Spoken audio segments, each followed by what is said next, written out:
Então vamos lá, vamos abrir as nossas Bíblias em Marcos, vamos meditar um pouquinho na palavra do Senhor. Marcos capítulo 15, irmãos. Vamos ler o versículo 13 e o versículo 14. Eles, porém, clamavam, crucifica-o.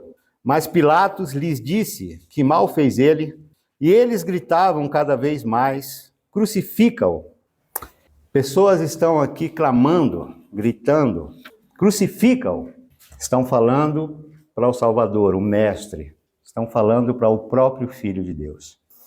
E eu queria que nós meditássemos, refletíssemos sobre essa condição de pessoas virando para o próprio Filho de Deus, o Criador do universo, e pedindo, clamando em voz alta para que ele fosse crucificado. E ser crucificado era ser morto. Ser morto de que maneira? De que forma? A maior crueldade que a gente possa imaginar estava contido na morte de cruz. Se alguém fosse sofrer amargamente, agonizar no momento da morte, seria por meio de uma cruz. Não teria outra morte mais agonizante, mais terrível que uma pessoa poderia sofrer. E pessoas, homens, mulheres, estão gritando e dizendo, crucificam. Ele precisa morrer de morte de cruz. É isso que está acontecendo aqui. Agora o interessante, nós vamos meditar um pouquinho nisso em algumas passagens, que essas pessoas que estão pedindo isso, foram pessoas que viram, que conheceram, que muitas vezes estavam perto quando Jesus realizou o seu ministério nessa terra, que presenciaram a pessoa de Deus em carne e osso, com a missão e o propósito de amparar, de ajudar, de socorrer, de estar presente, de tirar a cegueira espiritual que consistia em acreditar em ensinamentos de homens, porque o que tinha mais na época de Cristo eram ensinamentos falsos de fariseus hipócritas que não ensinavam a palavra pura e simplesmente. Eles acrescentavam. Quando não acrescentavam, diminuíam. Então Jesus veio tentar reformar isso e ajudar essas pessoas a entenderem que tem como servir a Deus fielmente, sim. Tem como olhar para as Escrituras, a palavra dele, e confiar 100%. Porque Deus não mente como eu e você. Deus não falha como eu e você. Deus não escorrega como eu e você. Quando vem de Deus, a gente precisa e deve ter plena certeza e confiança. E Jesus principalmente veio com essa meta, esse objetivo. Agora, quem está gritando, crucifica-o? As pessoas que ouviram isso. E mais do que simplesmente ouvir ele dizendo, é assim, é assim, é assim que se faz. Jesus pegava um coxo de nascença e fazia ele levantar e sair andando normalmente como qualquer pessoa, para testificar que as palavras dele eram verdadeiras. Eu não estou falando, é como se Jesus dissesse, eu não estou falando ao vento, não estou falando banalidades. Olha só o que vai acontecer com esse coxo de nascença. Levante. E ele saía andando, saltitando, pulando. Não era um coxo, era um cego de nascença, não tinha problema. Ele ia simplesmente dizer por cego, veja. E o cego passava a ver. Uma tempestade chegou, o barco está mexendo e quase virando. Não é problema. Acalma-te, mar. E o mar acalmava. Milhares de pessoas ouvindo a pregação dele, deu hora de comer, não tinha nenhuma comida, não tem problema. Pega 2 peixinhos, pega um pedaço de pão, e aquilo é multiplicado, e 5.000 comem. Farturamente, uma fartura enorme. São essas pessoas que estão gritando, crucificam. Então é muito interessante refletirmos nisso, irmãos. Refletirmos nisso. Agora, queremos que ele seja crucificado. Mas o que ele fez? O que ele cometeu de tão grave que merecia esse castigo tão terrível? Será que tinha alguma coisa que ele cometeu que foi tão terrível assim? Vamos para o versículo 3 e 5 do capítulo 15. 3 e 5. Capítulo 15 de Marcos ainda, né? Vamos ler o versículo 3 e o 5. Então os principais sacerdotes o acusavam de muitas coisas. Tornou Pilatos a interrogá-lo. Nada respondes? Vê quantas acusações te fazem. O que ele cometeu de tão grave? Nada. Porque o que essas pessoas faziam, seus líderes faziam, era simplesmente acusá-lo. Era simplesmente inventar acusações. Mas não saía de meras acusações. Tinham provas de que ele havia cometido um delito terrível que merecia a morte de cruz? Não. Apenas acusações. Você já recebeu alguma acusação? Mentirosa? Uma acusação sem validade? Sentiu na pele como é ruim isso? Agora imagina Jesus vendo uma multidão em peso, pedindo para que ele fosse crucificado. E só acusações, meras acusações a seu respeito. Nenhuma prova existia de que ele cometeu um delito tão grave que merecia morrer na cruz, numa cruz. Capítulo 14 agora, vira a página, uma página antes, capítulo 14 de Marcos. Vamos ler o versículo 55 e o versículo 57. Marcos 14, 55 e 57. E os principais sacerdotes e todo o sinédrio procuravam algum testemunho contra Jesus para o condenar à morte e não achavam, pois muitos testemunhavam falsamente contra Jesus, mas os depoimentos não eram coerentes. E levantando-se alguns testificavam falsamente, e aí vai. Percebam aqui, irmãos, não havia nenhuma prova para condenar Jesus. Pensem comigo, irmãos. O que deve ter sido mais terrível para Jesus nesse momento em que ele está sofrendo tanto? O que teria sido pior para ele? A crucificação em si, essa morte horrenda, essa morte dolorosa, essa morte terrível, pregos em suas mãos, coroa de espinho em sua cabeça. O que terá sido mais difícil? Isso ou essa traição? Esse descaso, essa covardia por parte dos judeus, dos seus líderes principalmente, para com a pessoa de Jesus? Será que foi a dor da morte mais cruel? Ou se foi esse descaso, traição, covardia?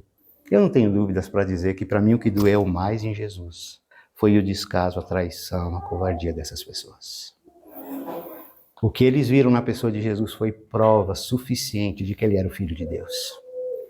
De que ele tinha uma missão extremamente importante e cumpriu essa missão cabalmente. Isso foi terrível. E agora ele ouve gritos: crucifica-o, crucifica-o. Ainda falando um pouco do povo, no geral, né? Vamos para o versículo 29 ao 32. Capítulo 15, o 29 ao 32. Capítulo 15, do 29 ao 32. Os que iam passando blasfemavam dele, meneando a cabeça e dizendo: ah, tu que destróis o santuário e em 3 dias o reedifica, salva-te a ti mesmo descendo da cruz. De igual modo, os principais sacerdotes com os escribas, escarnecendo entre si, diziam: salvou os outros e a si mesmo não pode salvar-te. Desça agora da cruz o Cristo, o Rei de Israel, para que vejamos e creiamos. Também os que com ele foram crucificados o insultavam. Simplesmente o que nós temos aqui é uma zombaria, ridicularização. Estão zombando de Jesus. Estão ridicularizando Jesus. Salvou tanta gente. Salva-te a ti mesmo, ó Cristo. Desça da cruz. O povo zombou.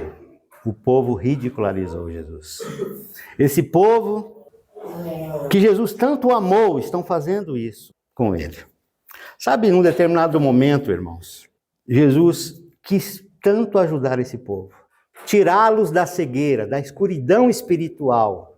Sabe uma coisa muito comum que Jesus passou, e provavelmente os discípulos juntamente com ele? Você já passou fome?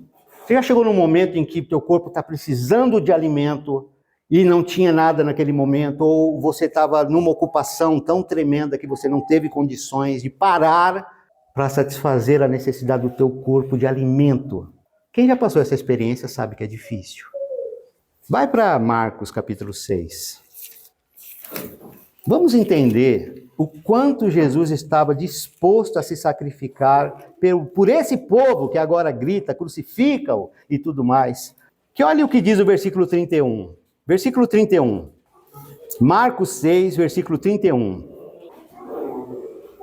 Marcos 6, 31. Então, e ele lhes disse: vinde repousar um pouco, à parte, num lugar deserto, porque eles não tinham tempo nem para comer, visto serem numerosos os que iam e vinham. Eram tão numerosos os que iam e vinham, tantas pessoas buscando auxílio, pedindo orientação para Jesus, que eles não tinham tempo. Não dava tempo para parar e fazer uma refeição significativa, decente. Quem faz refeição gosta de depois, né, dar uma relaxada, faz parte, é bom. Eles não tinham tempo para isso, porque havia muita necessidade. Jesus tentava suprir essa necessidade, principalmente a espiritual. Nem tempo para fazer refeições decentemente Jesus tinha com seus discípulos. Como se não bastasse, irmãos, esse sacrifício, ainda por parte das pessoas mais íntimas, mais próximas de Jesus. Nós estamos falando, então, da sua própria família. Sabe o que acontecia quando a família deparava com essa realidade de ver Jesus nem tempo para comer? Sabe o que eles faziam? É para se pensar que se é família, se é mais próximo, se é mais íntimo, vai entender e vai apoiar, vai realmente se colocar ali como uma pessoa que auxilia. É isso que aconteceu na prática? Não. Vamos para o capítulo 3 de Marcos? Capítulo 3 de Marcos. Versículo 20 e o versículo 21. Capítulo 3 de Marcos, o 20 e o 21. Marcos 3, 20 e 21. Então ele foi para casa. Não obstante, a multidão afluiu de novo, de tal modo que nem podiam comer. E quando os parentes de Jesus ouviram isso, saíram para o prender, porque diziam: está fora de si. Está louco. Dá para entender isso? O ponto aqui é refletirmos sobre o quanto Jesus sofreu e se sacrificou por nós, a ponto de não se alimentar devidamente como deveria. E quando ele faz isso, esperando um gesto de entendimento, de encorajamento, principalmente dos seus, da sua família, sabe o que ele encontra? A expressão: estás louco, está fora de si. Por que essa expressão? Porque não é comum você se sacrificar a tal ponto por uma pessoa. Não é comum. Você pode até se sacrificar, mas chega um determinado momento, você meio que para. Porque você pode começar a se prejudicar. Não é assim a regra entre nós? Mas Jesus não usava essa regra. Ele sabia que o tempo dele aqui era curto. Ele sabia que não demoraria muito para os líderes religiosos o condenarem, tentarem levá-lo realmente à morte. Ele tinha que aproveitar cada segundo, irmãos, cada momento da sua vida. Enquanto havia pessoas interessadas, dispostas a ouvi-lo, ele se sacrificaria. Então, compromete uma alimentação decente e no momento de receber algum tipo de encorajamento por tal ato, ele recebe essa expressão: estás louco por fazer tal coisa. Tudo isso Jesus passou por amor a cada um de nós. Por amor aos homens que carecem do seu auxílio e da sua ajuda. Essa é a reflexão principal em situações onde nos deparamos com essas passagens. Reflitamos, irmãos, o quanto Jesus se sacrificou, o quanto ele nos amou quando ele esteve nesse mundo. Tudo bem, estávamos falando do povo no geral, né? Crucifica-o, né? Foi essa a expressão deles. Mas e quanto aquelas pessoas mais próximas, mais íntimas de Jesus? Poderia, então, ser neles o lenitivo, poderia ser neles o apoio e a consideração tão merecida, não é? Mas é isso que aconteceu na prática. Na maioria das vezes foi isso que aconteceu. Jesus recorreu aos seus próximos, aos seus íntimos, até mesmo a família pisou na bola. Então eu vou para os meus amigos, aquelas pessoas mais próximas, e neles eu vou encontrar o apoio que eu preciso. Porque ninguém vive nesse mundo sem apoio, sem encorajamento, sem um elogio hora ou outra, irmãos. Quando não existe isso, a gente fica titubeando, a gente fica desanimado. E Jesus estava numa condição de homem aqui, então ele precisava disso. Então ele vai recorrer a quem? Aos amigos, aos próximos. Quem é o primeiro da lista? Pedro, apóstolo Pedro. Que homem de personalidade, que homem de fibra. Jesus tinha 12 homens mais próximos dele. Nós sabemos que havia dentre os 12, 3 mais próximos ainda. E esses 3, um deles é Pedro. Então Jesus recorre a ele. Jesus entendia que Pedro era um dos seus íntimos. Então ele vai e quer auxílio de Pedro. Mas o que acontece na prática? Vamos para o capítulo 14 de Marcos. Capítulo 14 de Marcos.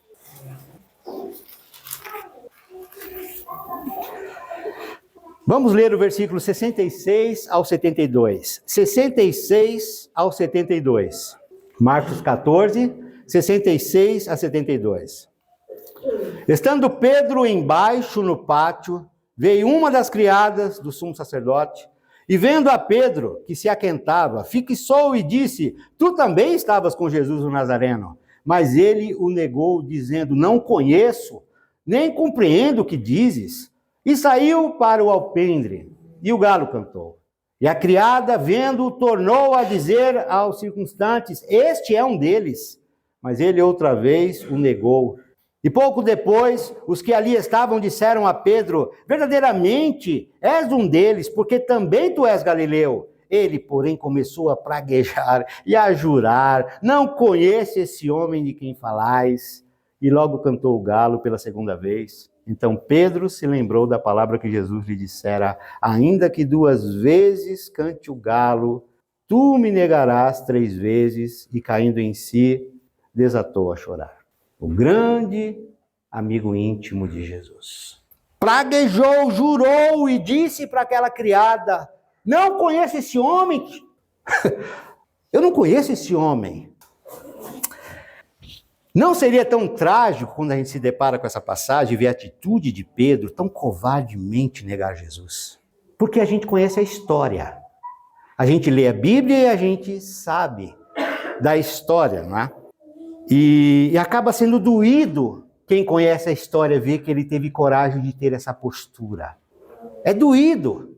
Por exemplo, se a gente ler o versículo 29 e o versículo 31. 29 do 14, né? Capítulo 14, 29 e 31. É só relembrar a história, né? Porque a gente sabe da história e sabe o que Pedro fez antes dessa atitude tão covarde dele, né? O que diz o versículo 29 ao 31? Disse-lhe Pedro: Ainda que todos se escandalizem, eu jamais. Respondeu-lhe Jesus: Em verdade te digo que hoje, esta noite, antes que 2 vezes cante o galo, tu me negarás 3 vezes. Mas ele insistia com mais veemência ainda que ainda que me seja necessário morrer contigo, de nenhum modo te negarei. Assim disseram todos. Como é doído conhecer essa história, não é? Pouco tempo antes ele disse: mesmo se eu tiver que morrer por você, eu vou morrer. Jamais lhe negarei, meu Senhor. Que coisa feia, Pedro. Que coisa feia, Gerson. Que coisa feia, irmãos. Quando dizemos, quando pensamos, ou até mesmo quando falamos que estaríamos dispostos a ir até a morte por Cristo, e depois o negamos escancaradamente. Quando pecamos deliberadamente. Quando passamos por cima daquilo que temos certeza absoluta que é a vontade dele, o propósito dele. Agimos da mesma base. Ninguém aqui tem justificativa para condenar Pedro, para dizer que absurdo como Pedro foi terrível. Foi terrível. Mas eu e você somos terríveis quando agimos na mesma base, quando negamos em momentos especiais de nossas vidas, que precisamos exaltá-lo, colocá-lo na posição de rei, de senhor, de salvador, de filho de Deus, e nos envergonhamos, porque talvez vamos sofrer algum tipo de pressão, não é? Talvez as pessoas nos ridicularizem, não é? Talvez as pessoas vão virar as costas e sair, nos deixar ao bel prazer. Mas isso é negar Cristo também. Então, reflexões. Então, olha o que Jesus passou por nós. Olha o quanto ele sofreu por nós. O povo crucifica-o. Vou para o mais íntimo, vou para aquele que é o meu braço direito. Pedro vai me ajudar. Não ajudou. E se amanhã esse que você mais confia não lhe ajudar, lembre dessa passagem antes de você desanimar, querer desistir, ficar bravo com Deus, frustrado com Deus. O próprio filho dele passou essa experiência aqui. A diferença é que o filho dele nunca renegou o pai por conta dessas frustrações e decepções. Nunca. Ele não botava a culpa no pai. Ele não dizia que o pai poderia ter feito diferente, não fez por quê? Ele preferiria olhar para dentro dele e falar, caramba, eu sou terrível. Pisei na bola de novo, errei de novo, deixei de fazer a coisa certa de novo, porque se eu tivesse feito a coisa certa, tinha funcionado. É ele o culpado. É ele o que deixa a desejar, nunca Deus, nunca o filho dele. Isso é básico na vida cristã. E eu percebo que muitas vezes nós falhamos principalmente aí, porque a gente quer de uma forma ou de outra tentar condenar Deus e dizer que Deus pisou na bola, mas ele não faz isso, porque é antes do caráter dele, ante o caráter dele ter esse procedimento. Ele não simplesmente consegue tutibiar como nós tutibiamos. Então, irmãos, é extremamente necessário termos isso em mente quando nós estamos lidando com as circunstâncias da vida, que é frustrante muitas vezes, que é decepcionante muitas vezes, não é? Quem poderia imaginar, irmãos, que minutos antes do episódio que Jesus foi aprisionado ali, Pedro cortou a orelha do soldado para proteger Jesus?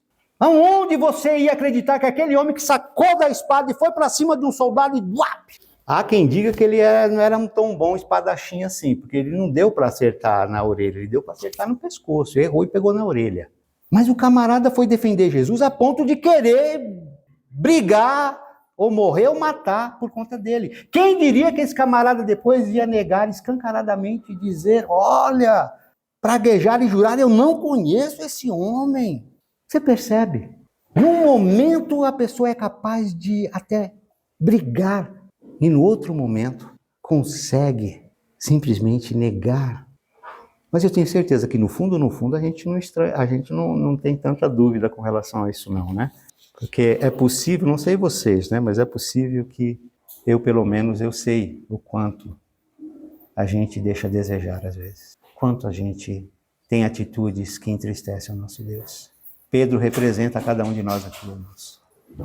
Mas tem outro, que era bem próximo de Jesus, e principalmente esse, deixou a desejar mesmo. Quem é esse outro? Judas. Foi confiável até o ponto de o deixarem ser o tesoureiro do grupo. Se tem um trabalho que é de muita responsabilidade, é quando a gente mexe com dinheiro, né? Todo mundo sabe aqui que exige muita responsabilidade. Quem era o tesoureiro do grupo? Quem guardava, quem estava ali? Judas Iscariotes. Então ele foi confiável até um certo ponto. Naquele grupo ele era confiável. Aparentemente mostrou interesse em fazer direito o seu serviço. Não tenta imaginar um Judas relapso, um Judas meio atrapalhado, não. Imagina um Judas que soube fazer bem o trabalho dele, o trabalho lhe confiado. Tem uma passagem que uma mulher ajuntou um perfume caríssimo na época, mas ela amava tanto Jesus e ela ficou tão impressionada com o que Jesus fazia, que Jesus, ao visitá-lo na sua casa, ela não resistiu, ela foi lá, pegou aquele vidro de perfume preciosíssimo, caríssimo, quebrou ali, ou naquela época quebrava a tampa lá, não sei como é, e derramou aquilo na cabeça de Jesus. E os discípulos, quando viram aquilo, ficaram quase bravos assim, porque eles interpretaram como um desperdício, algo tão valioso assim, ela simplesmente derramar na cabeça de Jesus, né? E provavelmente quem foi um dos primeiros a achar que foi um desperdício, que foi um negócio meio complicado isso daí, provavelmente foi Judas, porque até ele cuidava do dinheiro do grupo. Então dá para perceber que ele desempenhava um trabalho, fazia o trabalho dele direito. Quem olhasse aquela cena dele censurando Jesus, dizia, não, eles estão preocupados, esse dinheiro poderia ser distribuído entre os pobres e tudo mais. Faz sentido o que eles estão falando, né? Mas Jesus tinha outros propósitos, com um gesto tão especial dessa mulher, a abnegação dela de desfazer de algo tão valioso, para aquele momento poder ali mostrar para Jesus o quanto ela o amava, né? Agora é interessante, esse homem que tinha uma responsabilidade tão grande no grupo, esse homem que mostrou aparentemente até que fazia o seu trabalho direito, organizadamente, não é? Traz Jesus com um beijo. A gente tem um costume aqui muito de pegar na mão, talvez dar um abraço. Naquela época era o ósculo, né? Você chegava na face, dava um beijo.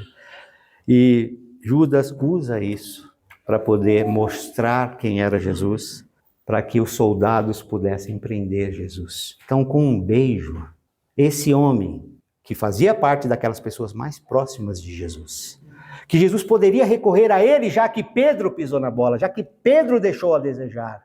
Mas esse homem, com essa responsabilidade tão especial no trabalho, ele traz Jesus com um beijo. Com um beijo. E Jesus depois, então, ajuda a gente a entender por que ele teve coragem de fazer tal coisa. Jesus vai depois dizer, não é? E a Bíblia vai nos relatar que ele teve tal ousadia, por se tratar de um ladrão, né? Infelizmente, aproveitava da responsabilidade de cuidar daquele dinheiro e, para ser chamado de ladrão, provavelmente teve o ato de muitas vezes usurpar algo dali, né? Agora, interessante, irmãos, em tudo isso, está em João capítulo 13, João capítulo 13, é percebermos aqui que mesmo Judas tendo essa postura, olha o que diz o versículo 27, 13 e 27. E após o bocado, imediatamente entrou nele Satanás. Então disse Jesus, o que pretendes fazer, faze-o depressa. Quando Jesus diz para Judas Iscariotes aqui, o que pretendes fazer, faze-o depressa, identifica para a gente que Jesus sabia perfeitamente o que estava no coração de Judas Iscariotes. Jesus entendia perfeitamente o que estava no coração de Pedro, que no momento crítico, crucial, Pedro iria negá-lo. Jesus sabia disso. Isso para mim triplifica a dor e o sentimento. Quando você sabe que é uma coisa de sopetão que chega, acontece e você não estava esperando, tudo bem. É difícil, mas é mais fácil superar. Agora, tenta imaginar a situação de Cristo, o sofrimento dele. Quando ele sabia perfeitamente o que a pessoa tinha no seu coração e na sua mente. Ele sabia. Dói mais ou não dói? Ou será que eu estou equivocado? Jesus sabia qual era o intento do coração de Judas Iscariotes. Jesus sabia da fraqueza de Pedro. Apesar de falar, eu vou até a morte com o Senhor. Eu faria qualquer coisa pelo Senhor. E Jesus sabe exatamente o que está na minha mente, no meu coração. Até onde você iria por ele? Até onde você se sacrificaria por ele? Jesus sabe. Mas sabe por que ele não nos fulmina? Sabe por que ele não nos pune e não nos castiga por conta dessa fraqueza, dessa covardia? Porque ele nos ama profundamente. Só o amor, irmãos, só o amor consegue suportar esse tipo de atitude. Conhecendo, sabendo, só o amor. O amor é o que faz a diferença. Jesus nos ama a tal ponto, Jesus amou os seus discípulos a tal ponto, que mesmo sabendo das suas fraquezas, dos seus pecados, das suas limitações, principalmente com relação a Judas Iscariotes, que foi até o último momento com o intento de realmente trair Jesus. E teve o fim que teve, que nós sabemos. Mesmo assim, Jesus estendeu a mão. E só no último momento, Jesus virou para ele e falou, o que tendes de fazer, faz-o depressa. Já que não tem jeito, já que tudo que eu fiz por você, minhas palavras, não adiantou mudar o teu coração, a tua mente, o que você tem para fazer, faz-o. E o que esse homem tinha para fazer, que ele achou que era melhor para ele, o levou à morte, ao suicídio. Doído sabermos disso, né?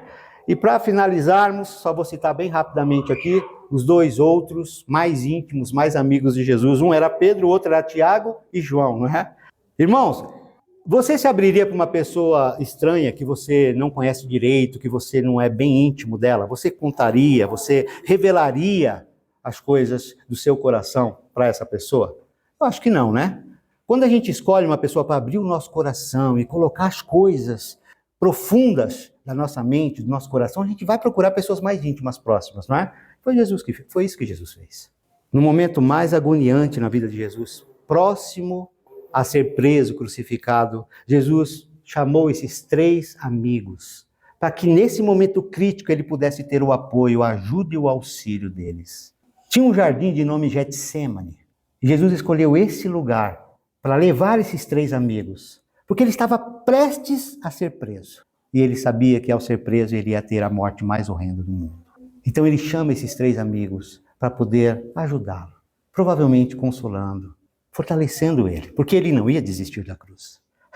Ele sabia que só a cruz poderia trazer essa bênção maravilhosa que eu e você temos, que é a salvação. Então ele não ia desistir do propósito de Deus, jamais. Ele chama esses 3 amigos. E o que vai acontecer ali, irmãos? Vamos abrir rapidamente em Marcos 14, não é?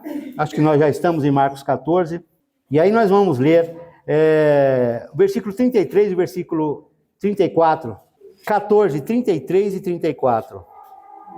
Não, perdão. Não, é isso mesmo. Marcos 14, o 33 e o 34. E levando consigo a Pedro, Tiago e João, começou a sentir-se tomado de pavor e de angústia. E lhes disse: a minha alma está profundamente triste até a morte. Ficai aqui e vigiai. E adiantando-se um pouco, prostrou-se em terra e orava para que, se possível, lhe fosse poupada aquela hora. Chama os 3 e diz o texto aqui que a alma dele, né, estava profundamente tomada de pavor e de angústia. Palavras de Jesus. Fiquem comigo, que eu estou tomado de pavor, de angústia, porque o momento era terrível. Então, você só confidencia algo profundo no teu coração com amigos, com pessoas íntimas, pessoas confiáveis. E é isso que Jesus está fazendo aqui. Pedro, João e Tiago eram pessoas confiáveis para ele. Ele abre o coração para ele. Eu estou tremendamente angustiado. Eu estou apavorado. Ele olha para o pai e fala: pai, se for possível, se o senhor quiser passar esse momento. Mas não era para o pai passar esse momento. Porque se o pai poupasse seu filho desse momento, nós não estaríamos aqui. Nós não teríamos a oportunidade da salvação. Então o pai não ia fazer isso. Porque o pai estava olhando para mim, para você e para a raça humana. Mas é interessante, né? Eles não puderam sequer vigiar com ele por 1 hora. Porque Jesus se retirou um pouquinho deles, orou ao pai. Quando voltou, os discípulos estão dormindo. Eles não entenderam o pavor e a angústia que Jesus estava sentindo. Porque eles acharam mais coerente dormir. Tudo bem, quem está com sono sabe a dificuldade que é segurar o sono, não é? Mas se eles entendessem um momento tão difícil, era para eles poder 1 hora apenas, não é? Ficar com Jesus naquele momento difícil. E qual a lição, irmãos, que a gente aprende da atitude desses 3 no momento que eles estavam no Getsemane? Inclusive o próprio trecho deixa bem claro. As palavras de Jesus foi: o espírito está pronto, mas a carne é fraca.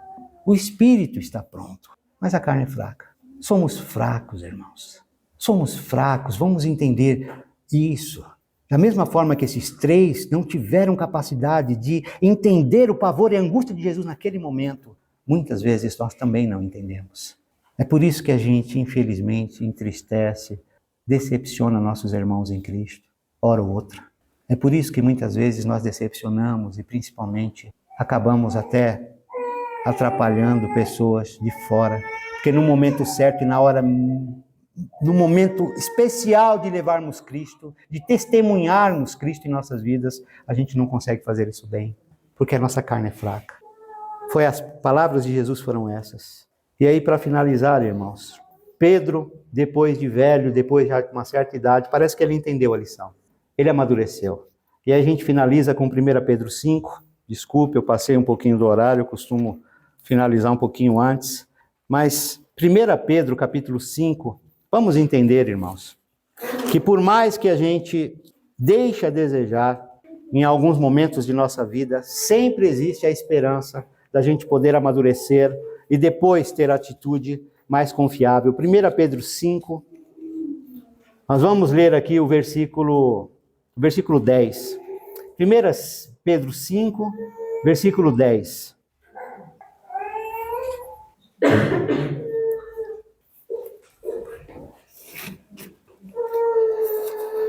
Versículo 10 diz o seguinte: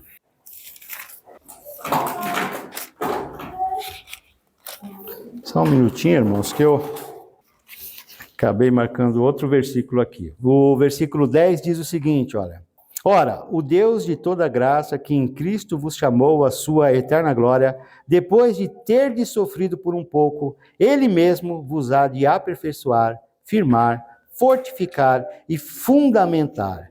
A ideia de que Cristo, só Cristo, pode aperfeiçoar, firmar, fortificar, fundamentar. Se uma pessoa tem essa consciência do que Cristo pode fazer por sua vida, se trata de uma pessoa madura, experiente, que aprendeu lições na sua vida. Então, por mais que a gente deixe a desejar como Pedro fez, sempre há a possibilidade de amadurecer, de crescer espiritualmente e de ter a postura madura, de aceitar e ter convicção de que quem aperfeiçoa é Cristo, quem firma na fé é Cristo, quem fortifica na palavra de Deus é Cristo e quem fundamenta é só Cristo. Então Pedro conseguiu aprender as lições. E eu e você? Estamos aprendendo as lições? Vamos realmente ter a postura melhor daqui para frente em nossas vidas. Vamos aproveitar as ricas oportunidades que Deus tem nos dado para amadurecer, para crescer na fé, aumentar a fé, a confiança. Vamos fazer isso. Pedro fez. E provavelmente os outros discípulos também fizeram.